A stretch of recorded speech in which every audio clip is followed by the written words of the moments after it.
ಸ್ವಲ್ಪ ಹಿಟ್ಟು ಮೇಲೆ ಮತ್ತು ಸ್ವಲ್ಪ ಹಿಟ್ಟು ಕೆಳಗೆ ಹಾಕೊಂಡ್ಬಿಟ್ಟು ತಟ್ತಾ ಹೋಗಿ. ಮೊದಲು ಒಂದೇ ಹ್ಯಾಂಡಿಂದ ತಟ್ಟಬೇಕು.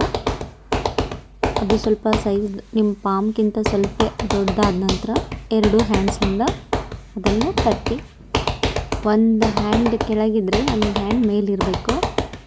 ಹೀಗೆ ಮಾಡ್ತಾ ಮಾಡ್ತಾ ಒಂದು ಮೀಡಿಯಮ್ ಸೈಜ್ ಬರುತ್ತೆ. ಲೈಕ್ ನಿಮ್ದೆರಡು ಪಾಮ್ಸ್ ಸೇರಿದರೆ ಎಷ್ಟು ಸೈಜ್ ಬರುತ್ತಲ್ಲ ಅಷ್ಟಾಗಿರುತ್ತೆ. ನೆಕ್ಸ್ಟ್ ನೀವು ಏನು ಅಬ್ಸರ್ವ್ ಮಾಡಬೇಕು ಅಂದರೆ, ಎಲ್ಲಾದರೂ ಒಂದು ಕಡೆ ಥಿಕ್ ಒಂದು ಕಡೆ ಥಿನ್ ಆದರೆ ಎಲ್ಲಿ ಥಿಕ್ಕಾಗಿರುತ್ತೆ ಆ ಪ್ಲೇಸಲ್ಲಿ ಸ್ವಲ್ಪ ಜಾಸ್ತಿ ನೀವು ಬಡಿಬೇಕು. ಇದು ಹ್ಯಾಂಡನ್ನು ಪ್ರೆಸ್ ಮಾಡಬೇಕು. ದೆನ್ನು ನಿಮ್ಮ ಕೈಗೆ ಅದು ಅಂಟ್ಕೊಳ್ತಿದೆ ಅಂದರೆ ಸ್ವಲ್ಪ ಹಿಟ್ಟು ಹಾಕ್ಕೊಂಬಿಡಬೇಕು.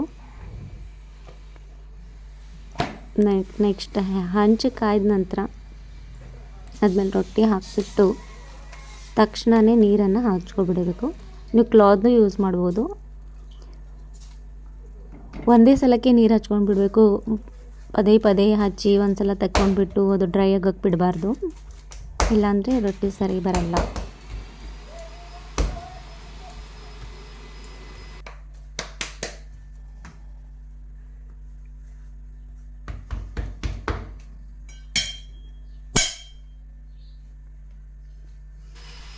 ಸ್ವಲ್ಪ ಎಡ್ಜ್ನಲ್ಲಿ ಅದು ರೊಟ್ಟಿ ಎದ್ದಿರುತ್ತೆ, ಆವಾಗ ಕಡ್ಚಿ ಹಾಕಿಬಿಟ್ಟು ನಿಧಾನವಾಗಿ ಕಾರ್ನರ್ನಿಂದ ಎತ್ಕೊಳ್ತಾ ಬರಬೇಕು.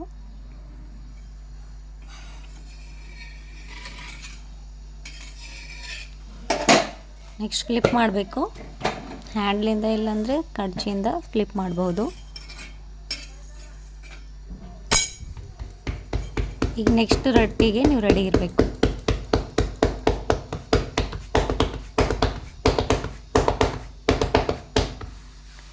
ಅದು ತಟ್ತಾ ನೀವು ರೊಟೇಟ್ ಮಾಡ್ತಾ ಇರಬೇಕು. ರೊಟ್ಟಿ ಒಂದು ಸಲ ಒಂದಿಷ್ಟು ಕೌಂಟ್ಸ್ ಇರುತ್ತೆ, ಅಷ್ಟು ಕೌಂಟ್ ನಿಮ್ಗೆ ಎಷ್ಟು ಬೇಕೋ ಅಷ್ಟು ಕೌಂಟ್ ಆದ ನಂತರ ರೊಟ್ಟಿಯನ್ನು ತಿರುಗಿಸ್ತಾನೆ ತಟ್ತಾ ಹೋಗಬೇಕು.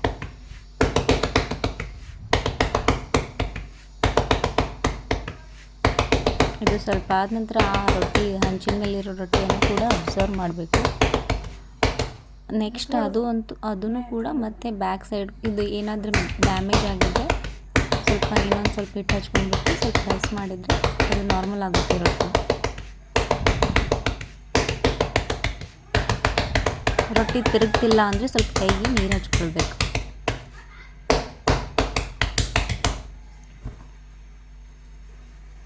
ಈಗ ಸ್ವಲ್ಪ ಕಾರ್ನರಲ್ಲಿ ಎದ್ದಿರುತ್ತೆ, ಅದು ಹಿಂದ್ಗಡೆ ಸ್ವಲ್ಪ ಎತ್ತು ನೋಡಬೇಕು. ಅಲ್ಲಿ ಏನಾದರೂ ಹಸಿ ಇದ್ದರೆ ಇನ್ನೊಂದು ಸಲ ಸ್ವಲ್ಪ ಕ್ಲಾದಿಂದ ಪ್ರೆಸ್ ಮಾಡಿ ಅದನ್ನು ಚೆನ್ನಾಗಿ ಸುಟ್ಕೊಂಡು ಬಿಡಬೇಕು. ಒಂದು ಕಡೆ ಅದು ಬ್ಯಾಕ್ ಸೈಡ್ ಎಲ್ಲ ಪೂರ ಸುಟ್ಟಾದ ನಂತರ you have to flip it.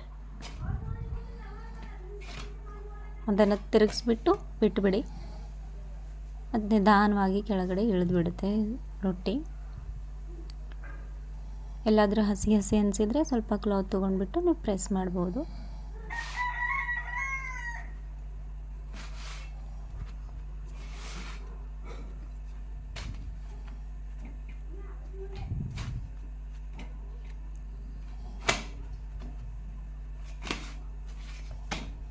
ಆಯ್ತು ನೋಡಿ, ಇವಾಗ ಇದು ರೊಟ್ಟಿ ರೆಡಿ ಆಯಿತು.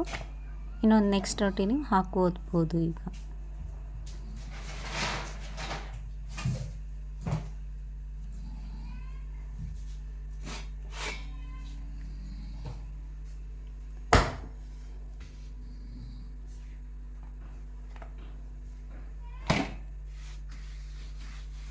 ಮನೆ ಮೇಲೆ ಬರ್ತವೆ ಹೆಂಗೆ